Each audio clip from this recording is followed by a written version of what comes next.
Bom, boa noite. Good evening. Good evening to all of you, ladies and gentlemen. I won't say, I will include all of you here. I would like to thank you for your presence and for the ones who are listening to our Facebook transmission. It is really good to have you here tonight for this event, which has raised a lot of expectation. I am Alfredo dos Santos Jr., and I am currently the Executive Director of the GESC Institute, and together with FIA, the Administration School is promoting this meeting for us here. We would like to present, even though most of you know FIA, we would like to tell you what FIA does. And a little bit of the work that our institute does. We have a video to present FIA, our institute, our administration institute. Every day we wake up and we're different from yesterday, and we want to go beyond what we can see. We go after the new, the novelty, after what does not exist, because it has not been invented yet. So our history is over 36 years old. Our professionals are PhDs and authorities. FIA and the FIA College are well known and renowned worldwide among the best administration schools, which is reflected in the exchanges and partnerships we have with various universities throughout the world. However, you need to discover another FIA that does executive education and consulting in management, innovation, IT, logistics, operations, finance, projects for the public sector, people management, marketing, retail, agribusiness, sports, energy, health, project management, insurance, small, large, and middle-sized businesses. FIA has an enormous capacity to manage complex projects, and we are responsible for the methodology, research, and assessment of the guide of the 1,500 companies that have grown the most in Brazil in 2015, and the 150 best companies to work at. We have over 5,000 projects that have been realized, including the one that enabled Brazil to be the headquarter of the Olympics 2016. And this project is SIAF. And the project by the Sao Paulo administration to apply the comprehensive education centers. But we do not do anything by ourselves, but we have many partnerships, bringing experience and expertise so that together we can innovate with through our projects. FIA, more than knowledge.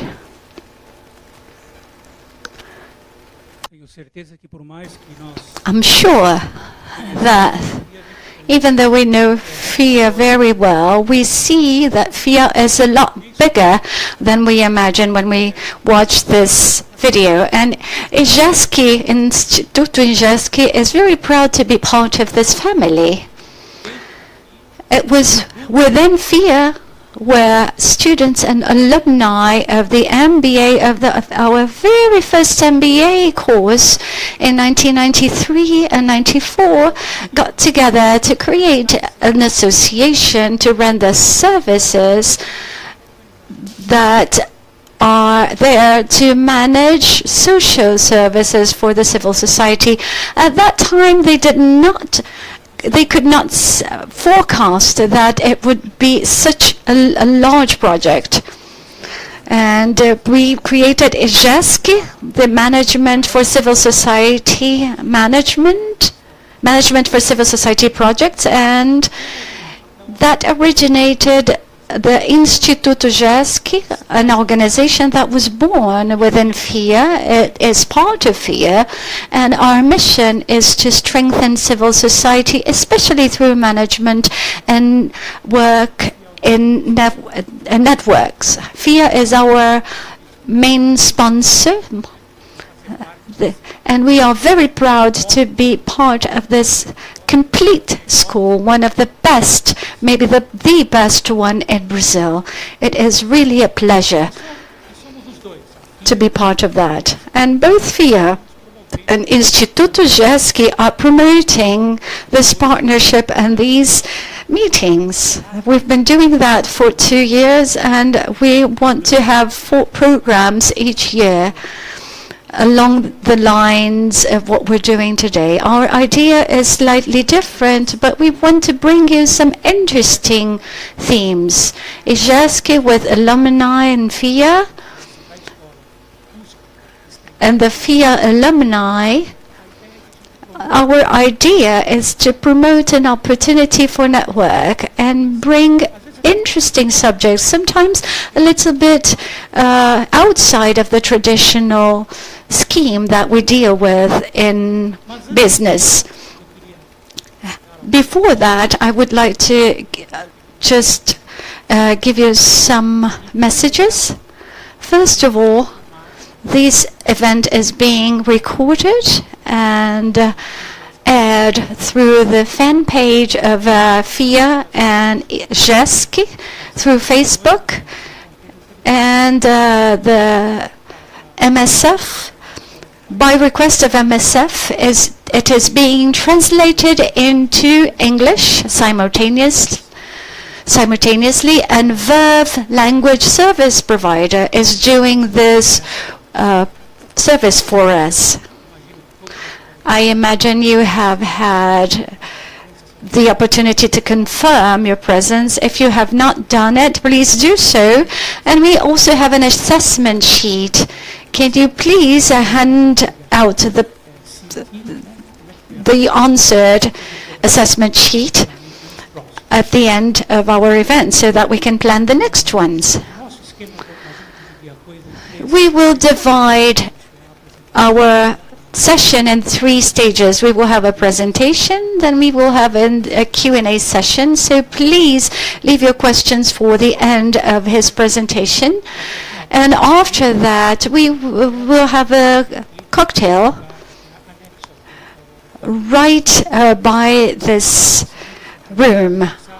We will have an excellent opportunity to network and interact with our presenter. These are the main goals of these meetings: networking, interaction, and increasing knowledge. So let's make use of this space. There are 2 things I must mention. First of all, I would like to formally thank Leandro Nunes. Can you please stand up, Leandro?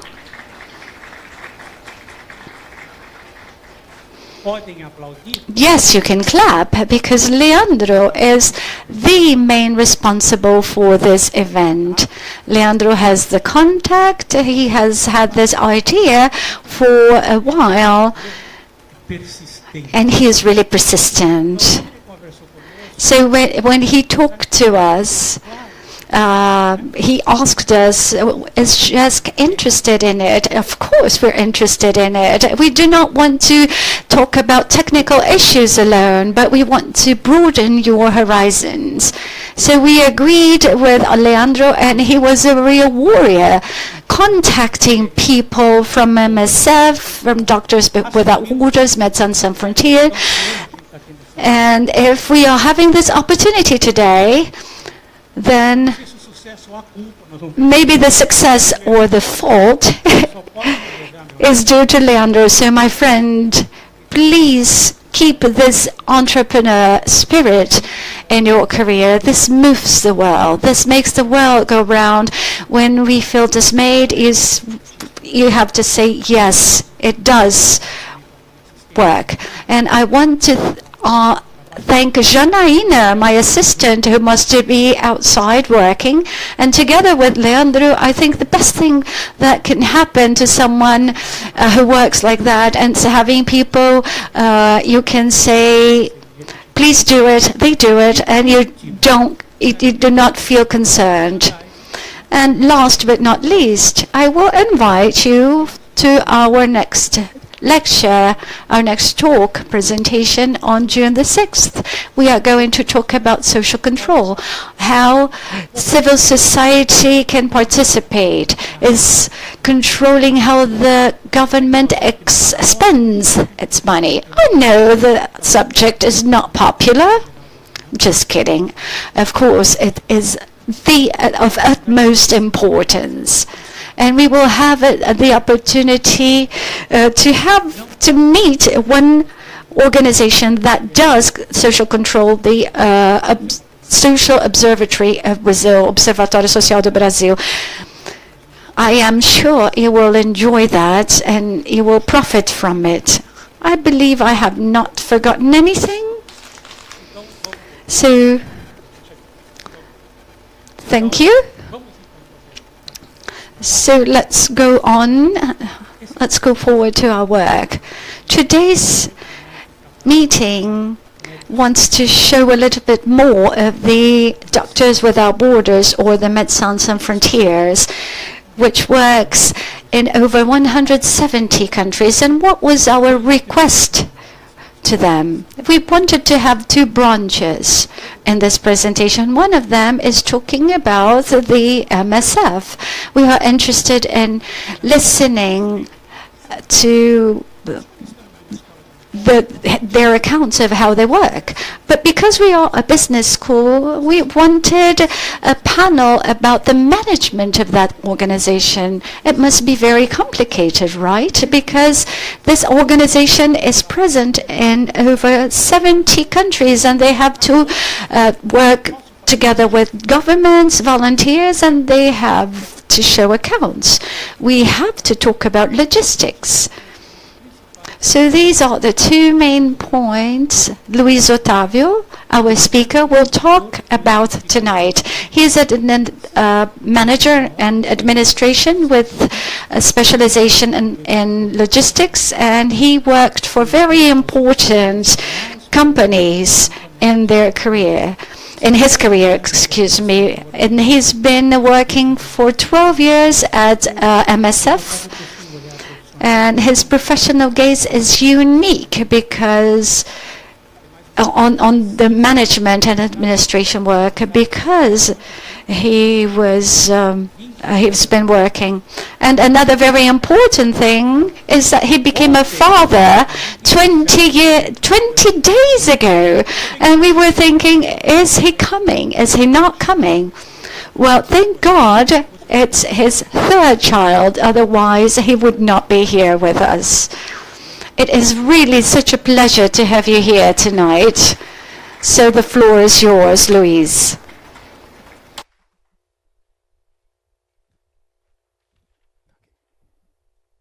Bem, boa noite.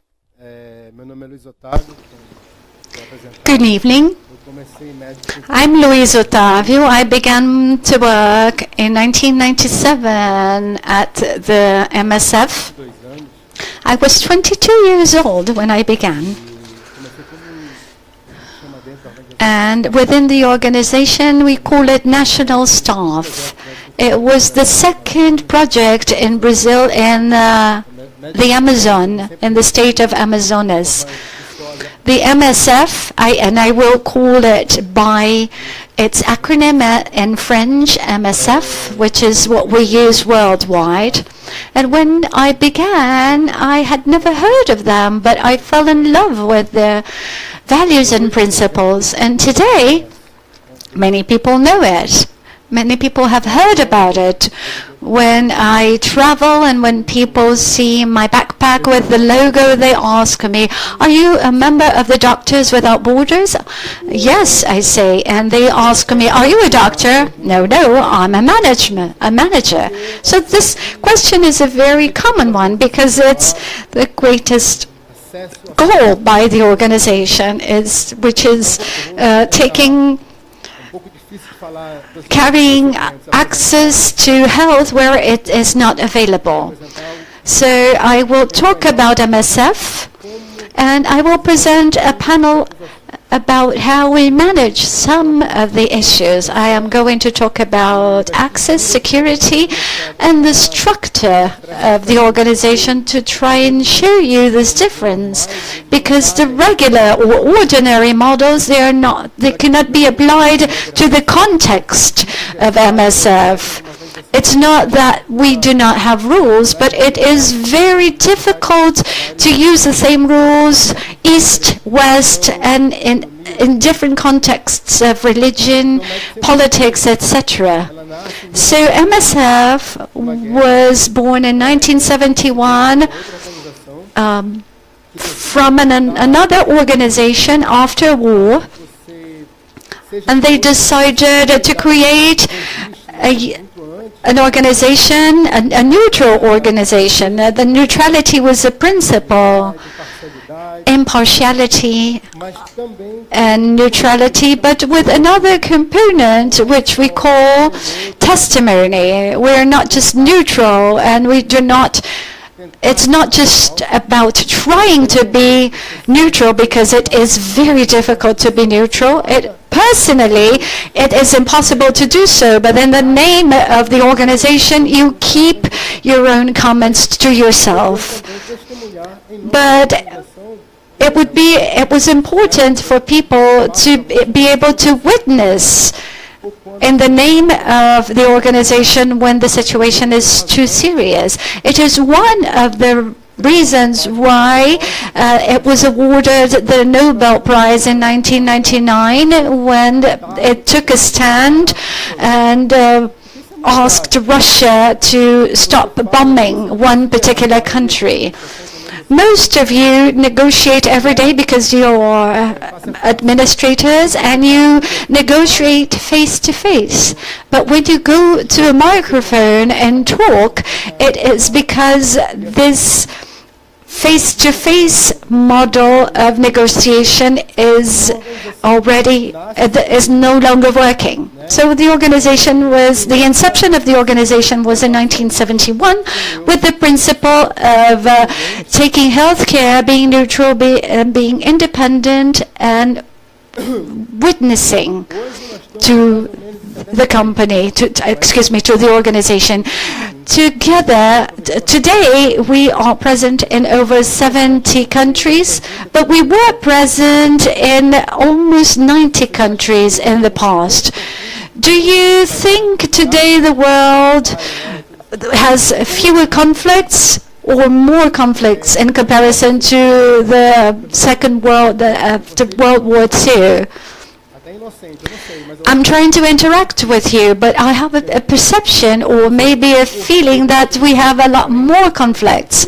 Maybe this is just an impression because we have more transparency, videos, and communication. But my perception is that we have a lot more conflicts today than we used to in the past. However, we reduce the number of countries where we work.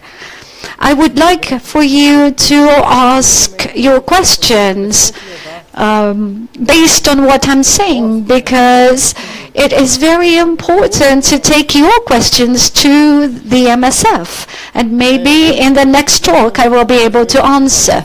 Today we are in around 70 countries. It's difficult to talk because it's not very precise. Sometimes we close offices. We have around 36,000 professionals, and we are talking about expats as well, people who go to other countries, or people who are recruited locally, as I was in the case of the Amazon region. We have around 3,000 expat professionals throughout the world in various sections of MSF. Brazil is one section today. We have one office, a partner office of the MSF. And what do we do here? We recruit people, We raise funds, we do our communication about our work. We have the Brazilian medical units sector, which is a department that deals with tropical diseases that are more connected to our Brazilian context, and we communicate that to the world. And we also have administration to support the other departments. And how does the MSF work throughout the world? In neutrality, in independence, and impartiality. Can you give us an example of neutrality and what is being impartial or unbiased? Can you give us an example? Anyone? Could you comment on what it means to be independent and how we reach this independence? MSF reaches that through the donation, particularly to donations. Today, maybe I may be slightly out of date. About 85% of our resources come from $10, 10 euros, or 30 Brazilian reals, which are donated. For the Congo project, that nobody is donating 30 million euros a year, and we make a point of not having this kind of donor, because this donor will not be able to say, please just help letter A, because letter B is hindering my economic activities in the country. No, we do not go through this situation, because everybody donates a little bit, and that is really strong. So when we talk about independence, it's not the same as arrogance. The thing about independence is that we choose how to help and how to do things, because we're not connected to any racial, political, and economic interests. From the moment you give those $10 or 30 reais, which is probably the minimum in Brazil, this money is no longer yours. It belongs to MSF, and we will decide on how to spend it. See, 92%, maybe this is a Brazilian indicator. I am in operations, I work on the field, so some of the Brazilian administration I'm not familiar with. I came here from Congo 4 weeks ago. However, so maybe I don't know very well, but most of the donors receive a little brochure, and once a year we have an annual report, and we are committed to using at least 80% of the resources on projects, and the other 20% are divided into communication, administration, and money raising, fundraising. And you may ask me, does Brazil have a project? No, Brazil does not have any projects here. We are helpers, we are partners to help raise resources, to raise funds and personnel to use in the projects. And which are the contexts?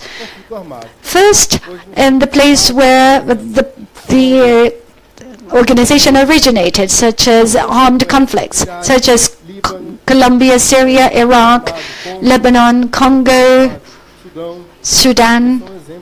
These are examples of armed conflicts, natural disasters, and our greatest logo in terms of working for natural disasters was the tsunami in 2004 in Indonesia.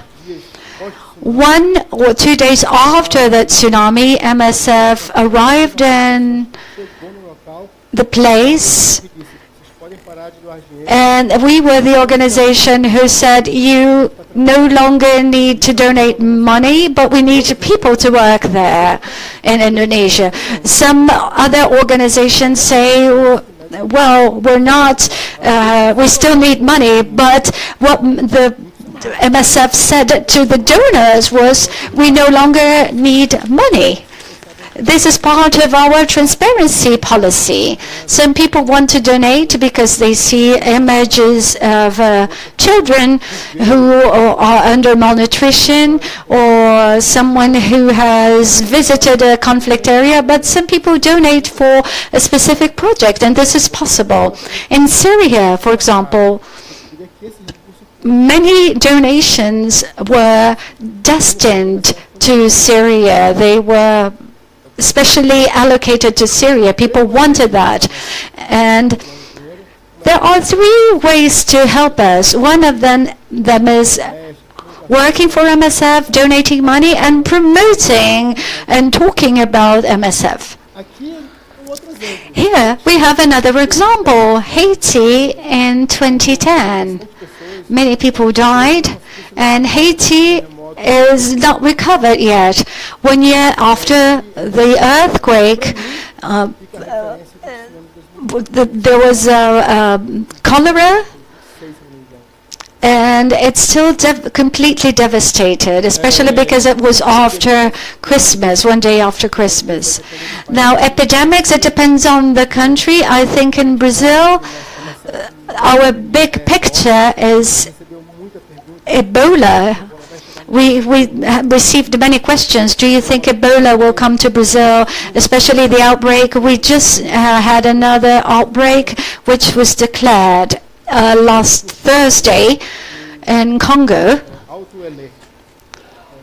in the High Ele, the northeast of Congo.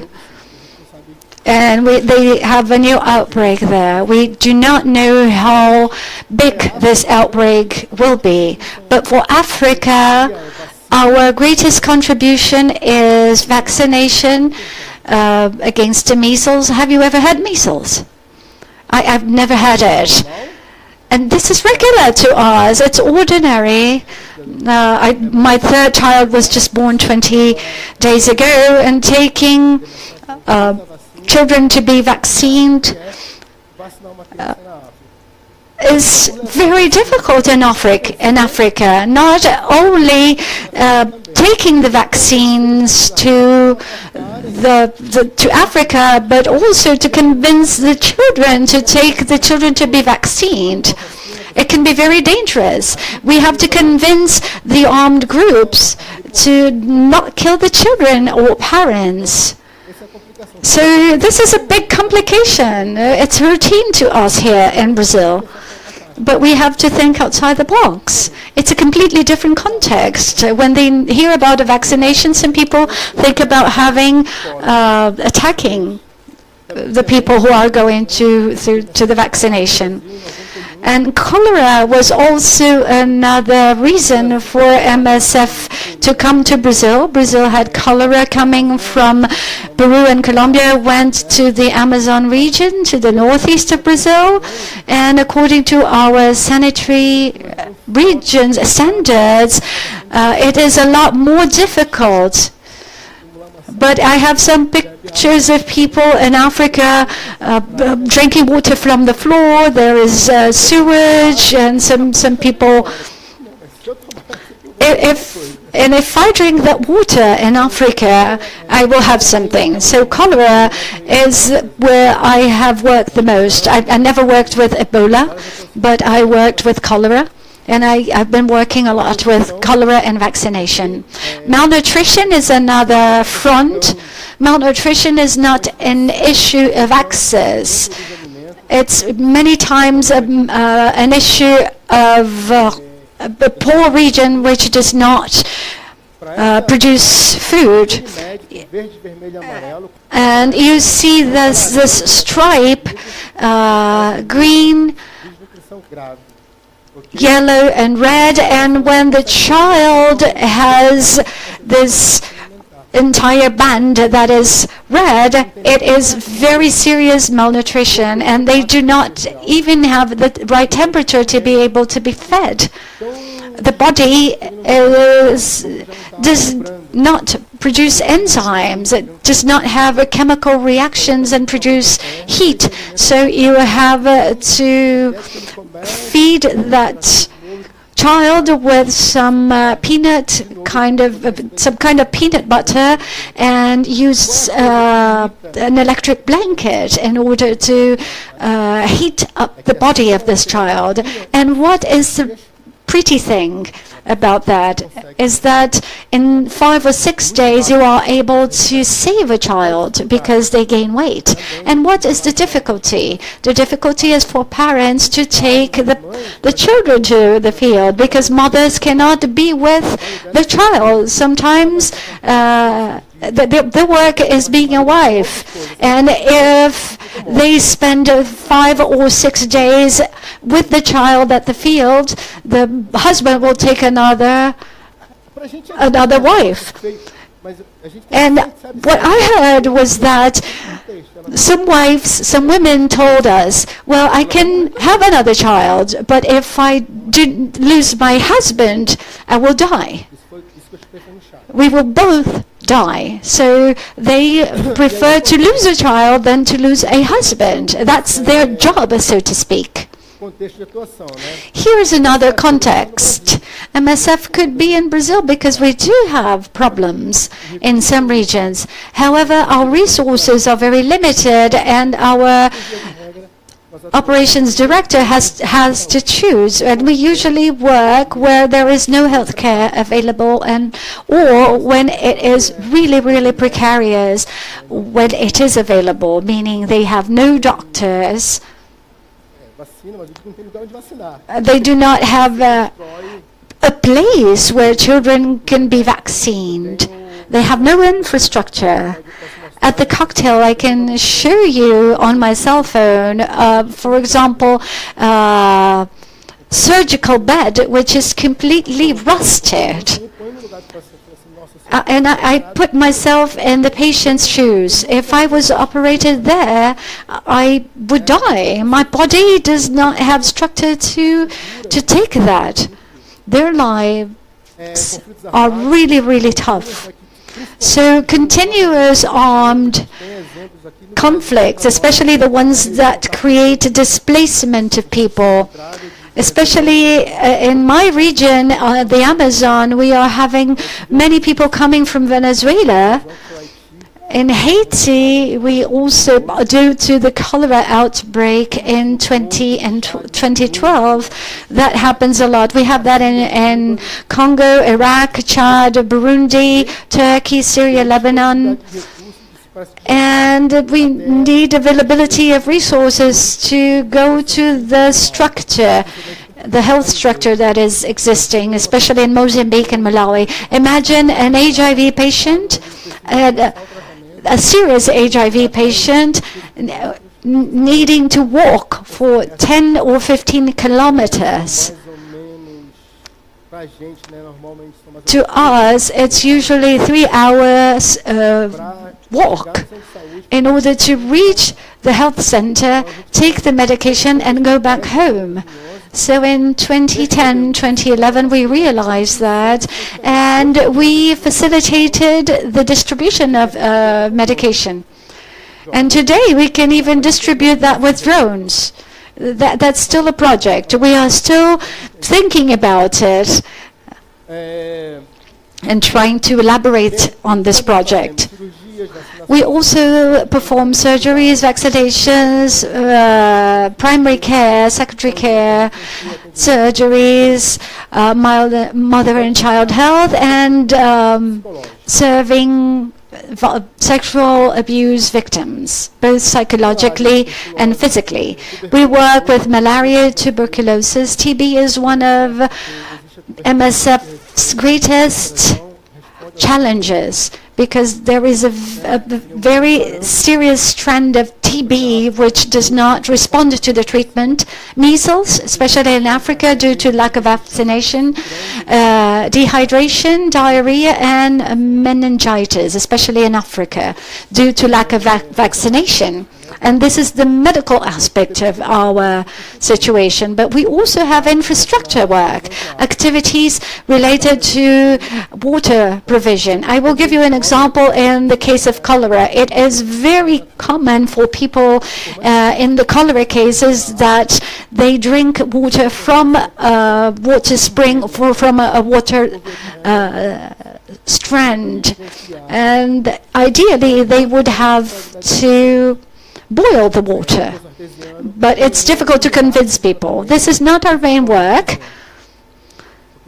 but we create some treatment units. In Brazil, for example, we had an effort called sanitation and a course called sanitation, and this is very, very useful within MSF, which is a course on purifying water, not adding chloride or fluoride, but we want to reach the level of adding chloride, because the most serious thing that may happen is catching a parasite, and the risk is not immediate. However, if you catch bacteria, you can die within 48 hours, especially considering that you do not have any medical structure close at hand, calling a doctor or a nurse or even your grandmother. The place has no phone, and your nearest neighbor is 500 meters away from you, and you can no longer reach your neighbor. So distributing NFI, because we don't always give medication, but we sometimes give sodium hypochloride to use for water when there is cholera, for example, and we hand out soaps to create the culture of washing one's hands before eating. Now, the awareness raising, this is done through our nurses and doctors, and this awareness raising is also done in the field when you have vaccination, for example. In Brazil, at the time of Oswaldo Cruz, people did not want to be vaccinated. Today, that also happens. We have this in Brazil. I'm going to tell you about my family. My mom will not take a vaccine. She says, I'm not taking a vaccine, otherwise if I do take a vaccine, I will die very soon. We have also the medication access campaign. This is an activity that is outside our projects, but we try to raise awareness about the access to medication so that the medication producers will drop the prices a little bit. On YouTube, you see a Spanish campaign saying medication is not a jewel. All should have access to medications. It's not a diamond. Everybody should be entitled to having medication.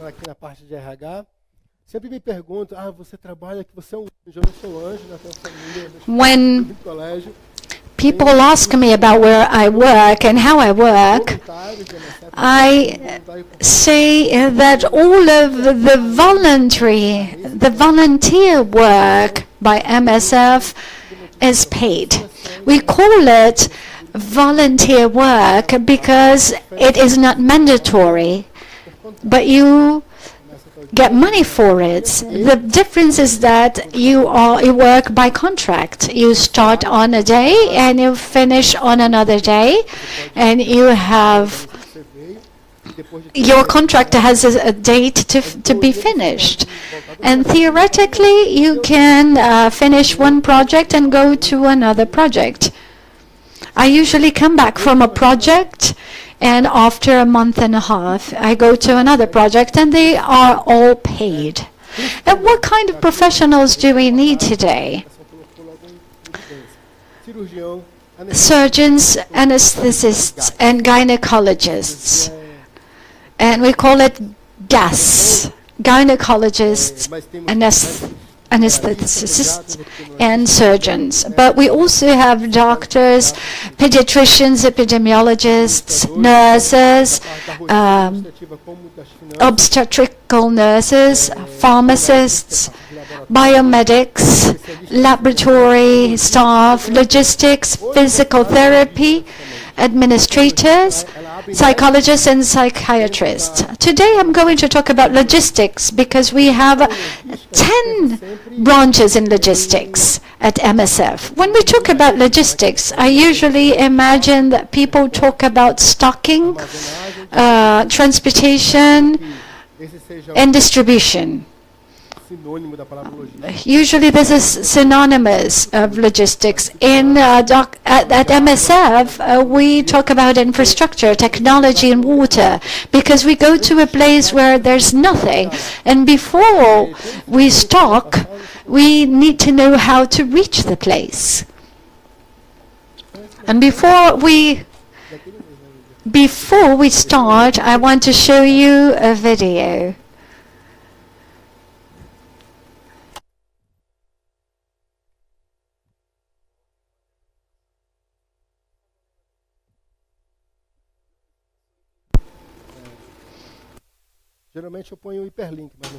I usually have a hyperlink. Oh, okay.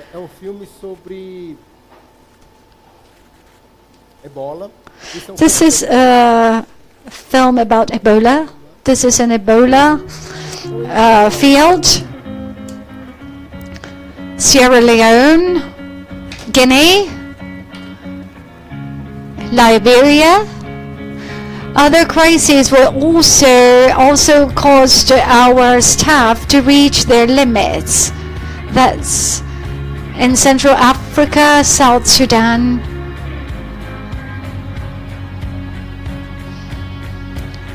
Congo. And thanks to your generosity, MSF was able to respond to these challenges. The crisis in Syria, Jordan, Iraq, Lebanon, Gaza, infectious diseases, Pakistan. While you are watching this video, our teams are saving lives at many places, such as in Afghanistan. And in the name of our patients and professionals,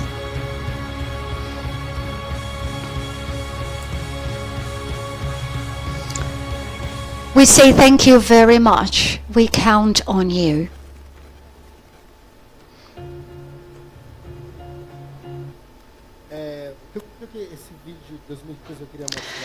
This was a video from 2015 and you see from a completely destroyed area to a pediatric ward that looks very good. Today, I have the impression that I work with a time machine because I'm here at FIA today, and I will go take a plane and I will go to a war zone with things that are completely destroyed, or go to a place where people drink water from the floor. And this is really motivating to see the various dimensions in the places where I go. And the Ebola, there is a lady coming out of the tent, of the stand, and there is a team of doctors. And why do the Doctors Without Borders do that? Because if you escaped Ebola, and the mortality rate was 57%, when people were cured from Ebola, they were completely stigmatized and were isolated because people were afraid of being contagious. So the entire team, both the expats and the local team, would hold the patients, gave them a health certificate to break the stigma. And they did it outside of the hospital so that everybody would see. And the doctors and nurses need to believe in the work they did to hold someone who had Ebola. Because the protocol says you should not shake hands when you treat Ebola, when you work for MSF, because the risk is very high, the risk for contamination. So at the end of the treatment, if you give those people a hug, that's the sign that the treatment is really good. Now I'm going to talk about Congo, the Democratic Republic of the Congo, DRC. I went to Congo 4 times. And this is the last country I came back from, and it's the second country in the world in biodiversity. It loses only to Brazil. It's very rich in terms of niobium, niobe, diamonds, and oil, and this is their disgrace. Because if the Congo was a poor country, nobody would be at war with them. The first time I worked is here in the north, which had the outbreak of Ebola last week. The first time I worked there was in Bunia. It was an armed conflict when an armed group entered the Congo, and they went to the UN, and they were hellraisers there. Then I went to Tsangani. The third time I came to Bukavu here, where they had malaria and problems with the mother's health care and access to primary care. And the last time I came to Kinshasa, the capital city, but I also came to Kananga, which is the most violent region in the Congo, because it makes the opposition to. They have the opposition to the government, and they killed 2 expats from the UN. It is a high risk area. The Congo is a very complex country. They have everything. It's a full pack. We call it a full pack country. If something works out in Congo, it will work out anywhere, because they have epidemics. They have armed conflicts. They have natural disasters, because they have a volcano and a lake that is rich in methane gas. And if we see steam coming off the lake, you just give your friend a hug and just wait for you to be dead. And so I was right across from the lake, and I went to the second floor because the oxygen is lighter, and the people who were on the second floor or up on trees have a better chance to escape the events when the lake steams. If that happens over there, it will be a disaster. So it's a complete country, because this is Congo. Because of the difficulties in logistics, they have no roads. When it rains, the roads disappear. They're not safe. When you're not attacked by an armed group, you are attacked by thieves. It's very difficult and expensive to send medications to the country. It has 65 million people. Kinshasa has 13 million people, bigger than Rio de Janeiro. It's chaotic, violent. The languages spoken there are Lingala, Swahili, Kikongo, and Kikuba. But usually you speak Swahili all over the country, although the official language is French. In some conflict areas, you speak other languages. But when you are a foreigner, you speak French, and if you are able to greet people in their own language, they are very happy. So some figures, very quickly. Life expectancy at birth is 52 years old. It's not that bad, because I worked in Malawi and it was 41. And they had none of this. It was just HIV. But access to basic sanitation, 31%, probably just a capital city.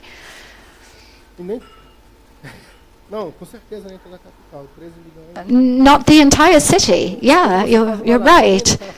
When you have a latrine, people ask you, why did you do that? I will never use it.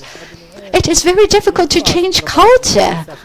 You know, sometimes you have the illusion that you will help them and change. And sometimes they say, no, I'm not going to take this child to vaccination because this will decimate my tribe. You have to have family planning. And a woman will say, what? I must have as many children as my husband wants, otherwise he will marry my cousin. Now, there is, how do you say that today? Oh yes, dowry. You'll give 3 to 4 sheep for the wife, you give them, so you give 3 sheep for this wife, and if your wife does not have children, you can return your wife. And so give me her younger sister or cousin. In some regions that works like that. You give a dowry and you want this child, this wife to have children for the dowry that you paid. So again, you have to think outside the box. You cannot tell them that they must do some family planning. Here, we're going to talk about the project, but I really like to show the pictures.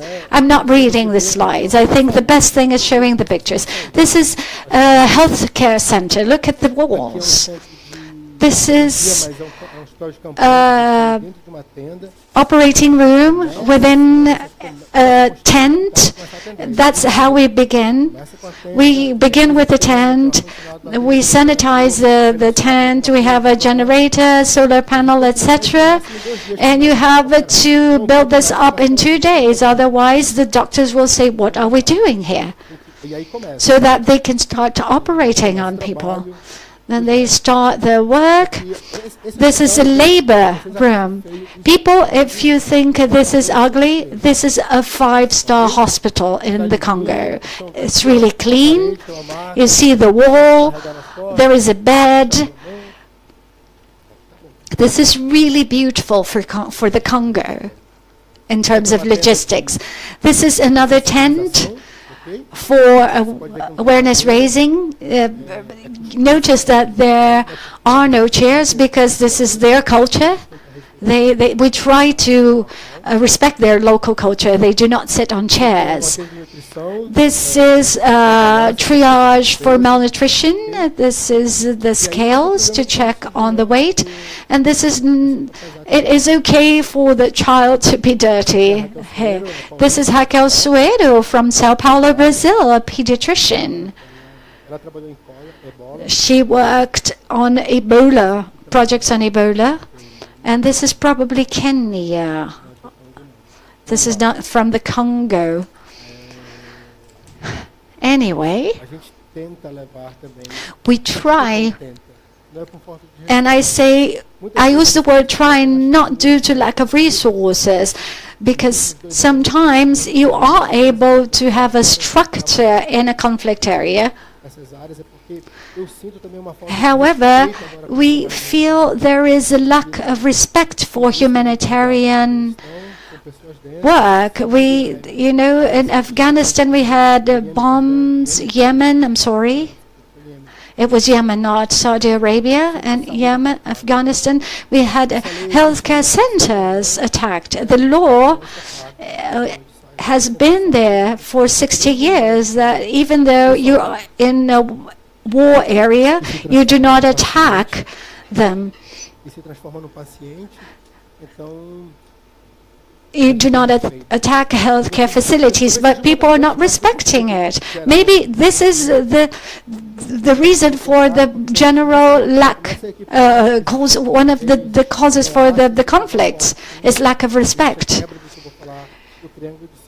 So they break the security triangle I'm about to talk that I'm going to talk to you about, and you cannot create a team to remove them. And if you remove them in 24 hours, nothing is left. This is a humanitarian plane. Sometimes there are NGOs that render the service to us. This is an ER, always identified with our banner, saying that that's a healthcare area which must not be attacked and must be respected.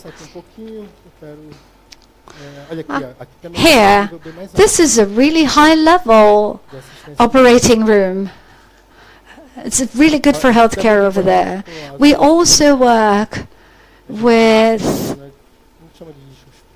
we do not call it hospital waste. There is another name that escapes me right now. But we destroy needles and medications so that they will not be there in the environment to damage the environment. This is a refugee camp, a standard one, and this is slightly prettier because they have plastic. Usually they begin with straw. So some organization donated that. This is for cholera treatment. You see a disinfection bucket for you so that you will not take cholera anywhere else, because it's not that you contaminate yourself, but you can take the contamination outside of your working fields.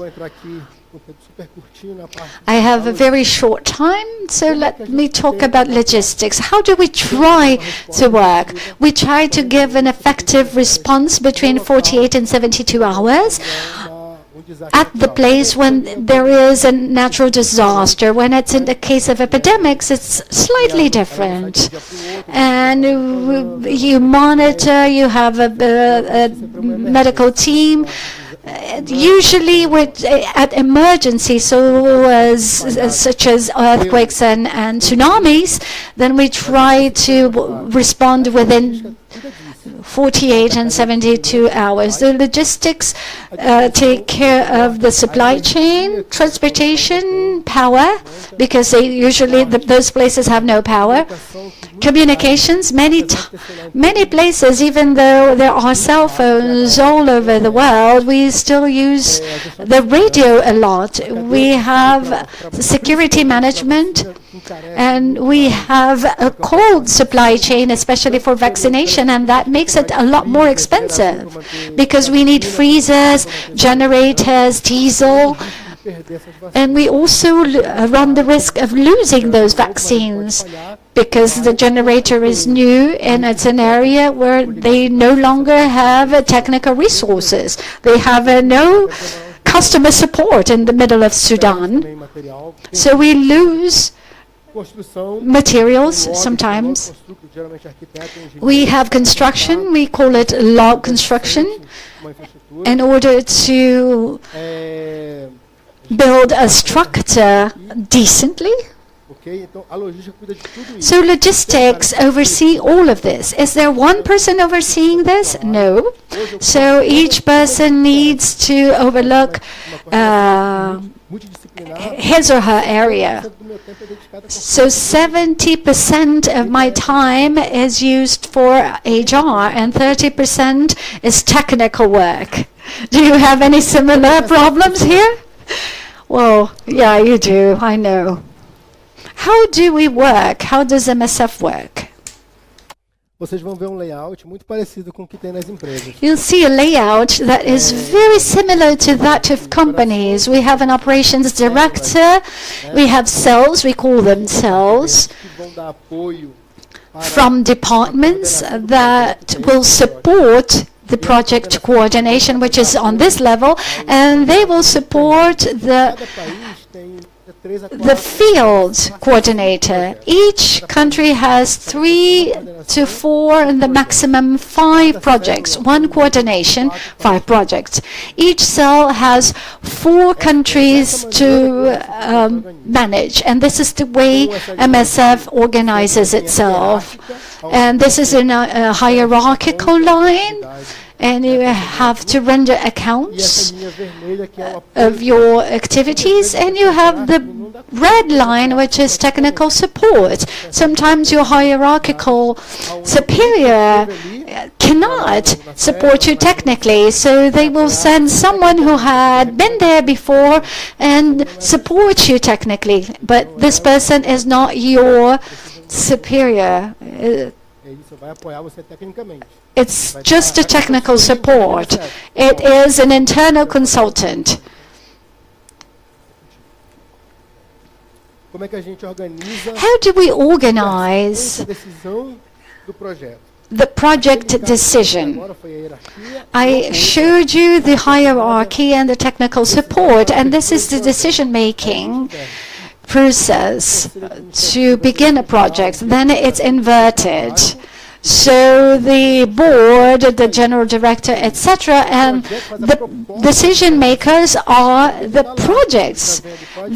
And why? Because they are there. They can see the problems and difficulties, and they have proposals, and they propose solutions. And this is discussed within the cell. Of course, wherever you work, this is a challenge. Always asking questions. Why? Why this and why not that?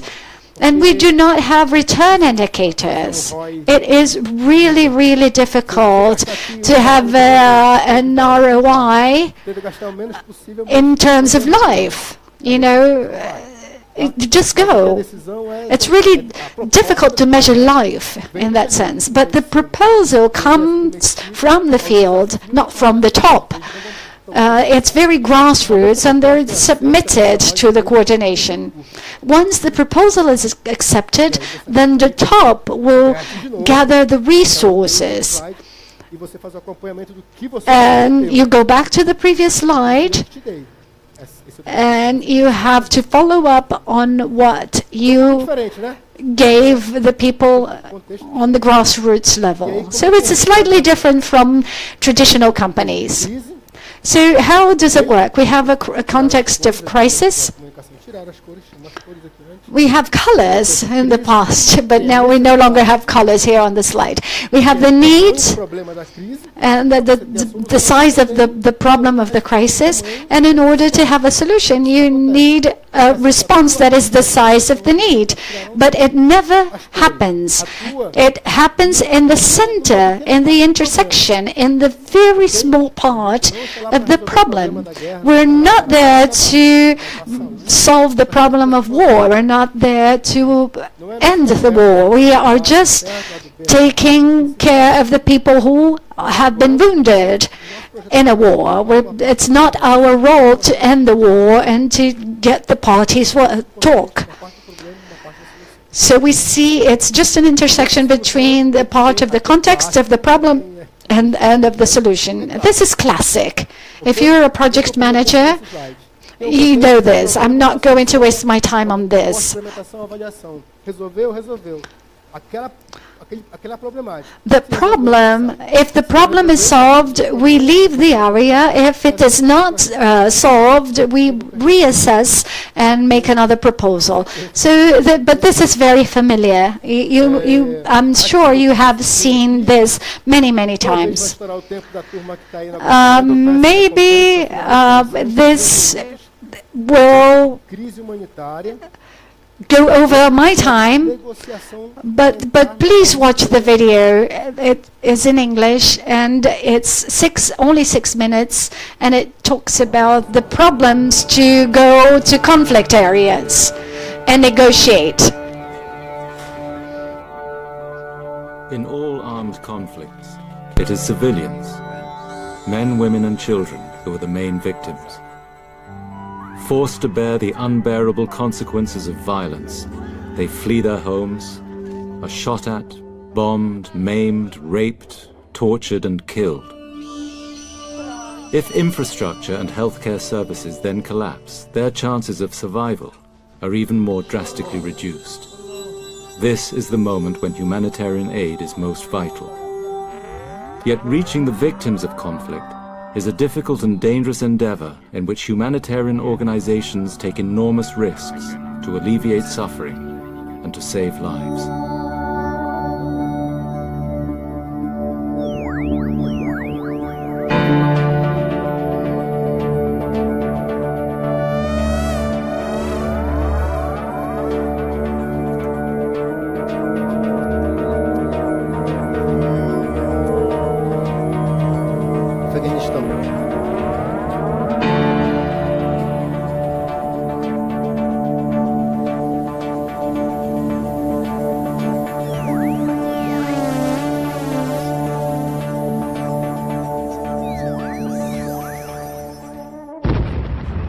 Afghanistan has known conflict and insecurity for more than 30 years. The current war started after 9/11, when the United States and NATO launched a major military offensive against the Taliban and Al-Qaeda. It has since become the most dangerous country for humanitarian workers who've been attacked by armed opposition groups and criminal gangs, while international forces have raided medical clinics as well. All this insecurity severely hinders humanitarian access. The ultimate victims are the civilians.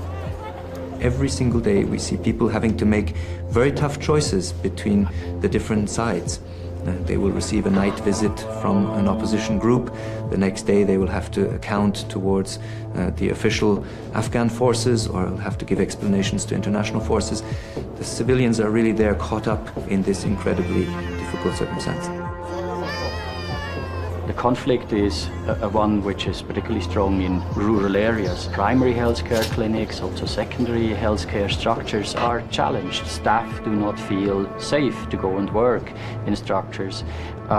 Patients cannot or do not feel comfortable to go to healthcare structures. I'll give you an example. 2006, so a couple of hundred roadside bombs. In 2010 there were 14,000. دکترای ما یا را بوده میشن یا کشته میشن یا بنای بایشون برخورد سیاسی صورت میگیرن که خود ازی در برخی موارد برای ما مشکل ساز میشه. دکترای ما آماده نمیشن که در دورترین نقاط افغانستان به خصوص جنگ درگیری دامه دارن برن عرضه خدمت مسیر انجام بدن. Through dialogue with all the warring parties, MSF and ICRC seek to be recognized and accepted as truly neutral organizations. This is one of the key elements of their approach to security. Today, there are more than 100 international organizations present in Afghanistan. Un élément qui reste à travailler de manière collective au sein de cette communauté d'ONG, c'est l'accès négocié. Négocier auprès de toutes les parties en présence, auprès de tous les acteurs armés. Je crois qu'on peut craindre qu'il reste énormément de besoins humanitaires qui ne sont pas aujourd'hui pris en considération par les ONG, non pas par manque de volonté, mais réellement par manque d'accès. One of the things that's really changed in many of these environments is, if I compare to when I was working in Afghanistan in the mid-90s, is that you've got a confusion, a profusion of actors on the ground, new people who've come into the environment, especially private companies. Private commercial firms are mostly contracted by the government of the United States and other Western countries. They operate like paramilitary outfits, traveling with armed escorts and living in fortified compounds. The programs they implement aim to win the hearts and minds of the population, and often aid is provided only in return for strategic military information.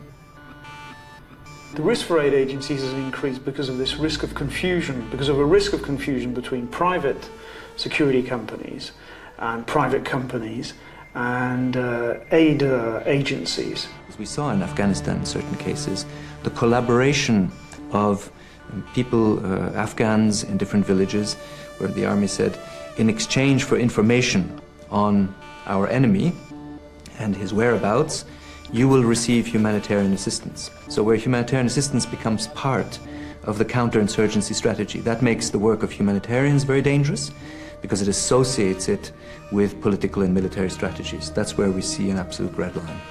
We will be here once a week and we can talk. Não sei se deu para todo mundo acompanhar no inglês, mas I don't know whether you could follow that. But what are the difficulties of access? When a conflict erupts, the ones who pay for the consequences are civilians. They are the ones that cannot move internally, domestically. They have no helicopters. The airports are closed, and air companies do not want to fly to that country. So the consequence is always felt by civilians. And in Afghanistan, the problem is the exchange between healthcare services for information. I exchange a piece of information I have for access to healthcare. This is what MSF tries to avoid, this appearance of being similar to other humanitarian or non-humanitarian organizations which exchange healthcare for information. So this is why we are transparent and we want to be neutral and independent, because we want to help people no matter who they are. Now let's talk about security management. We have internal factors, stress, contamination, and behaviors. We react differently to pressure. We are people. It's normal. External factors such as nature actions such as an earthquake, lack of infrastructure, and indirect attacks. How do we apply the rule of security management? We have a tripod of acceptance. So, first of all, we are only present where we are accepted. We do not go where people do not accept us, because we have no arms, we do not have armored vehicles. We only use this vest and we believe it is bulletproof. Why? Because the symbol is really big so that people will not have an excuse of saying that they could not see we are a humanitarian organization. So if we're not accepted, we do not go there. On both sides, on one side, it doesn't matter. We need to be accepted. Second, protection. We try to protect our infrastructure. We have sandbags where we have bullet conflicts. We have protection procedures and the dissuasion, deterrence. It's deterrence in English, and dissuasion, is like punishment, quote-unquote punishment, both internally and externally. If we are accepted but our cars are not respected, for example, if someone armed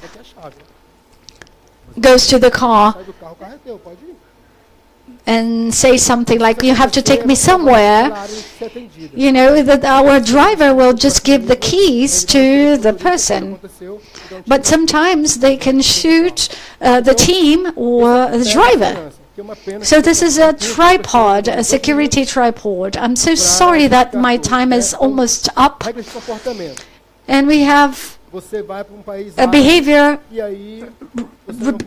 rule. For example, you cannot use, as a woman, you cannot use, you cannot wear skirts, you cannot touch women, etc. maybe you shake hands, etc. Maybe in Beirut or in Cairo, you can greet with a cheek on the face, but not in Iraq. So if I drink something, I will put it in a black bag and drink alcohol. We will not go about in the streets with a whiskey bottle, because this is really offensive. I cannot invite my driver to drink something with me, because maybe my driver wants to taste some alcohol, but his wife will say the expats are really bad people because they're giving alcohol to my husband. And this is all explained at the beginning of a mission. And I talked about deterrence, which is reducing or suspending the project, and repatriation. Say Maria fell in love with the doctor, and Maria's friends think the doctor is flirting with her. Maybe it's just Maria who fell in love with the doctor, and the doctor risks being murdered because of that.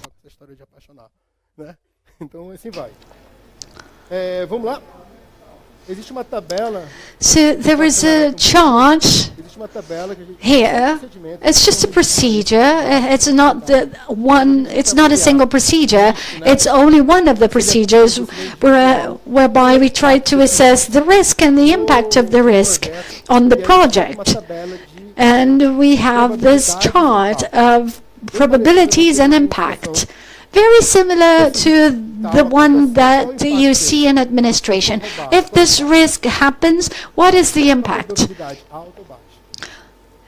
For example, being stolen. Is it a high probability or a low probability?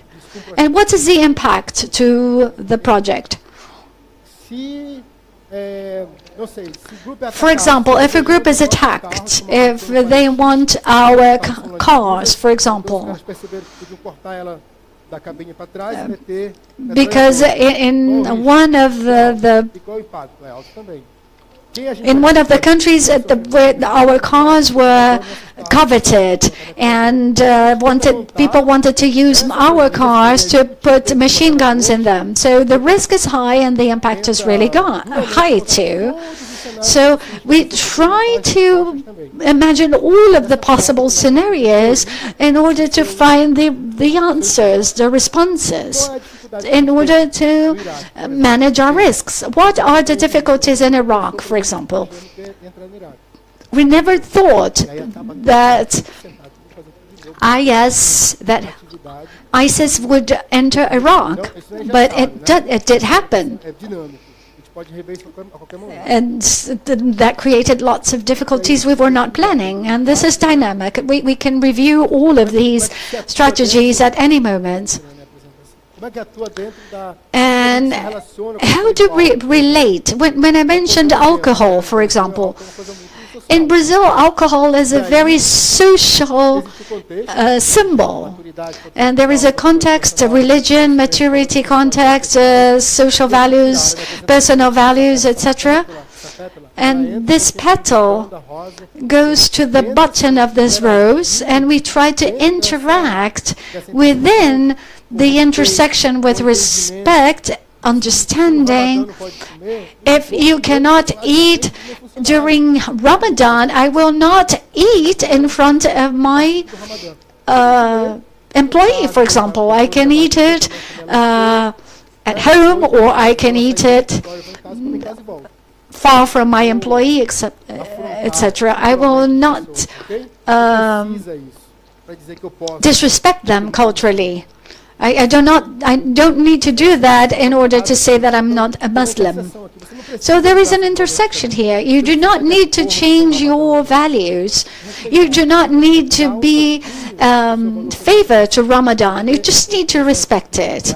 You just give a little bit of your value in order to integrate this context. Well, thank you very much. I will go back to the slide. how do we help MSF? Again, talking about it, if you're interested, we can talk during our cocktail. And if you want to help with donations, there is a website.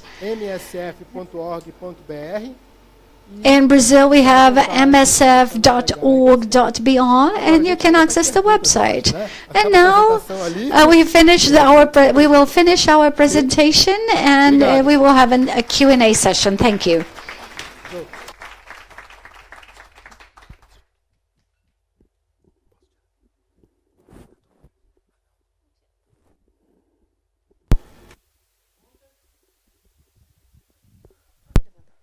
Vamos lá. Por favor, aqui de segundo ali. Aqui primeiro? Tem o primeiro, segundo, terceiro. My question may seem without reason, because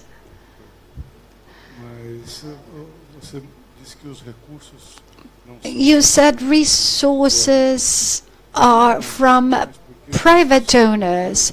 Why not?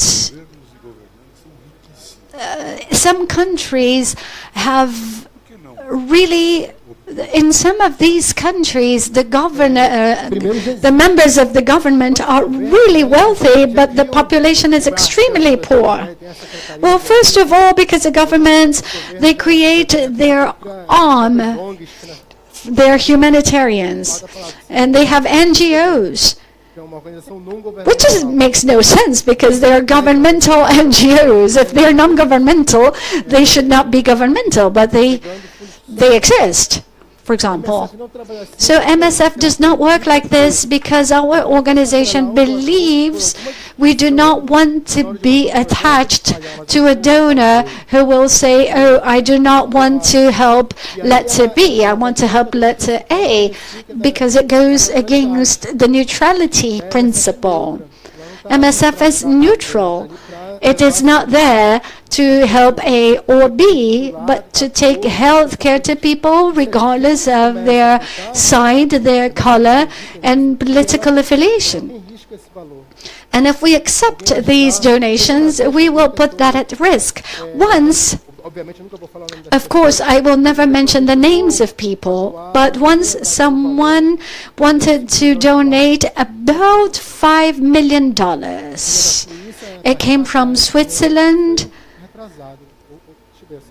That was the year last year or the year before last, and we thought, well, $5 million. But who was donating it? Well, when we saw the name of the person, we said no, thank you, because that was attached to one of the components that MSF does not want to have strings attached to. That person may say, later on down the road, saying, oh, I donated a great sum of money to MSF. I've been in the humanitarian world for 20 years and 12 years at MSF. The image of MSF is really important. We're really respected. There were some conflicts. We were listening to shots, and we were nervous. And some people came in to our office and said they told you to leave because they want to continue the fight. Our role is not to interrupt the fight. Our role is to attend to the wounded people. If we do that, we will put the entire project at risk. I don't know whether I answered your question. Sempre tem. É para incentivar as perguntas. Eu não trouxe muito. Oh, I don't have many of these, the free gifts, but for the ones who are asking questions, I have a free gift.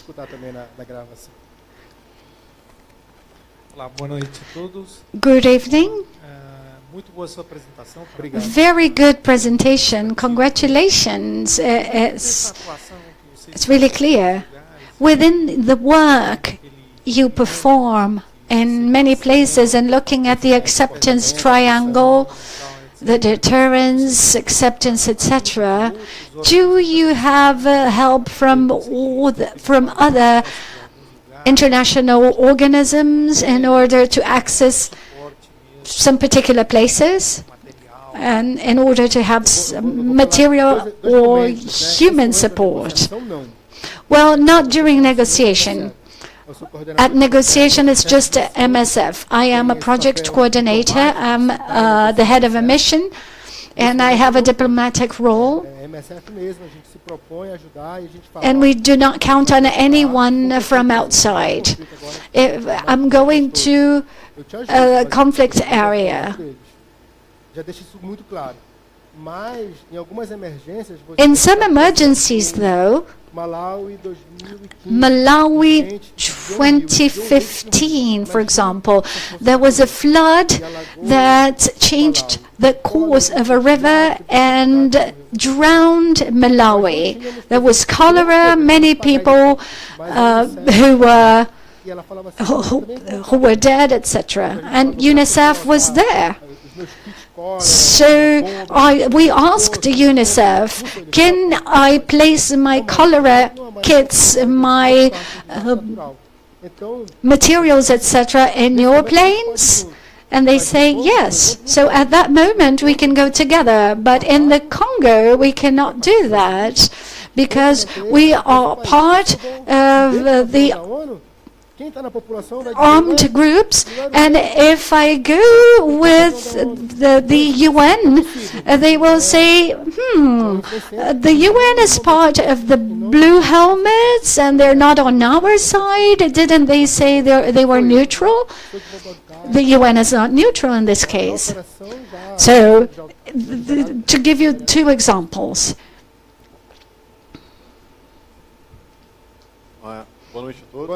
Good evening.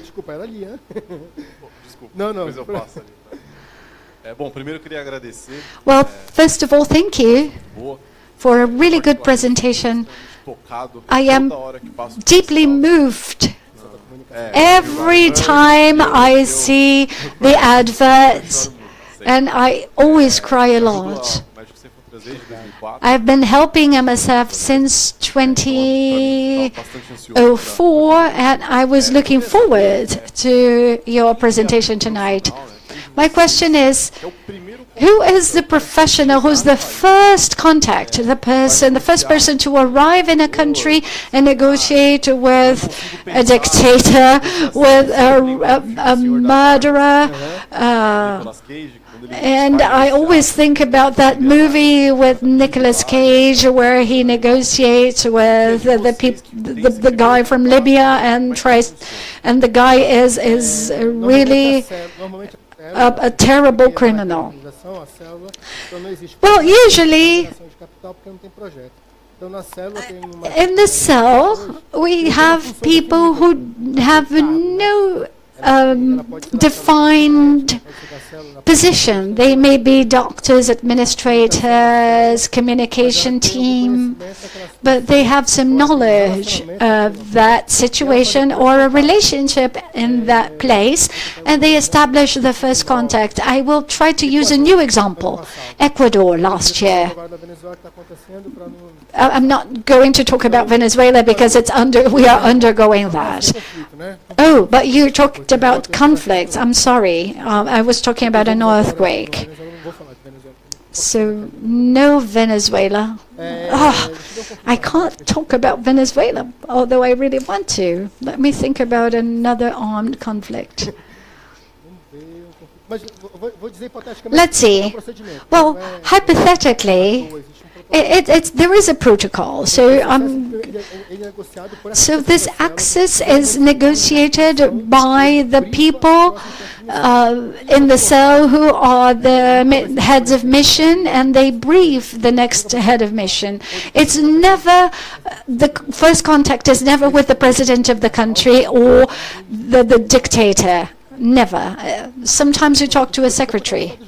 Oh, let me talk about ISIS, because I participated in that 3 years ago. MSF was in Iraq. It is still in Iraq. And ISIS went to the Sunni areas, and the Sunnis were very happy about the victory of ISIS, and we left the country. After a while, the head of mission in the country, an Italian man, had a meeting with me and said, we have a demand from a doctor who worked with us in that region, and today he is the secretary of ISIS, and he wants to have a meeting so that we will work in the area they dominate. So we had a meeting, and what was the result? The result is that we're not coming in. Why? Because there was a discussion, a conversation, and ISIS said, are you really neutral? Because you are only helping the Shia side. Doesn't our population deserve your attention? So we had this discussion, and in December 2014, we had 5 members who were kidnapped by you. Nobody died, but what guarantee will I have that nobody will be kidnapped? But ahead of you, if they say they ask anyone to kidnap one of our personnel, will people obey him? And the guy replied yes. So it's a very honest negotiation. And if they say yes, you do not take the team the next day. It's never overnight. We go step by step, very slowly. Oh, this is a really nice booklet of poetry, of Brazilian poetry, done by a regional coordinator. Oh. Luiz Otávio, parabéns. Well, congratulations. It's a fantastic presentation, and I think your work is even more fantastic. We are all moved, especially one of the last films you aired, where people had a very sad look at the beginning. And as the film goes on, we see a transformation, and there is a sentiment of victory and people smiling. But I would like to ask you about the administrative side of the organization, because at a certain point you said that 13% of the MSF resources are spent on fundraising. No, I mean within the 13%, we also include fundraising. Well, okay. You also mentioned that we do not have many indicators. But from the point of view of the people who donate, even though the donors are many people who are donating $10 per month, is there a kind of audit? Are they independent auditors? I would like to give you a personal example. I'm a member of an organization in Brazil called Amigos do Bem. And some people want to be donors, but they require from us an independent audit. And we are being audited by EY. Well, this is a wonderful question. Thank you. Here I showed you Brazil. In Brazil, for example, we have an association movement. We are an association from the legal standpoint, and the donors are not associates. But the associates are the employees and expats who worked in the field, or former expats or former employees who are part of this association called MSF Brazil. And once a year, we are audited by KPMG in Brazil. Different countries have different auditors, and this is paid by Brussels. Brussels is the big operational supervisor of Brazil. In Mexico, Swiss supervisors, Switzerland is the supervisor.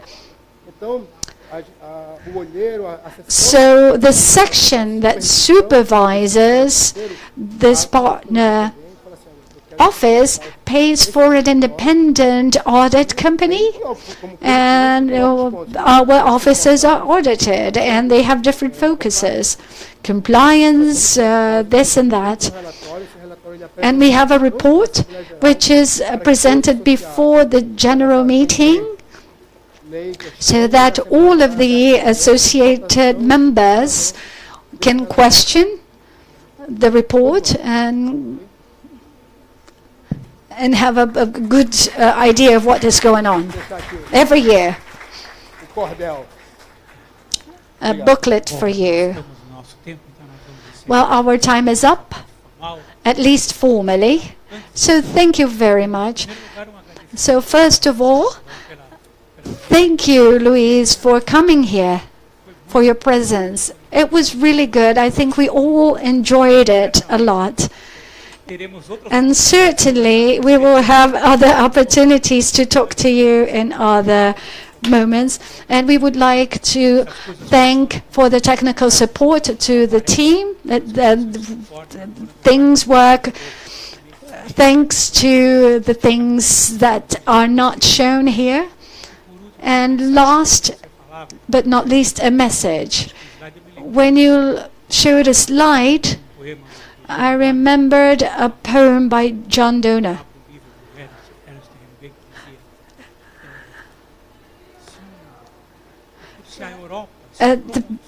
That opens up a book by Ernest Hemingway.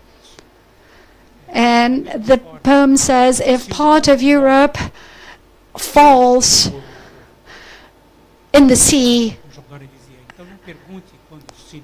then Europe will be partly lost. But when a human being dies, I also die a little. I don't know what you do professionally, but we saw the example of people who can help in various ways. Governments cannot do everything. Some companies are really concerned about their profit, but we can do a lot. What really matters is that we do something. It's a problem of humanity, and we are members of humanity, of the human family, and there is a variety of fields we can work at. Thank you. It was an inspiration. Your lecture, your presentation was an inspiration. So let's go on to the cocktail and continue this conversation. Thank you very much.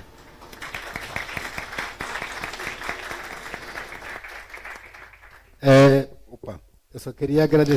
would just like to thank you for your invitation. Thank you for your presence and for the questions. And we can continue with the questions and answers outside the room. We are very happy to present this to you about logistics and the medical aspects as well. And people who were watching us on Facebook, thank you so much. Good evening.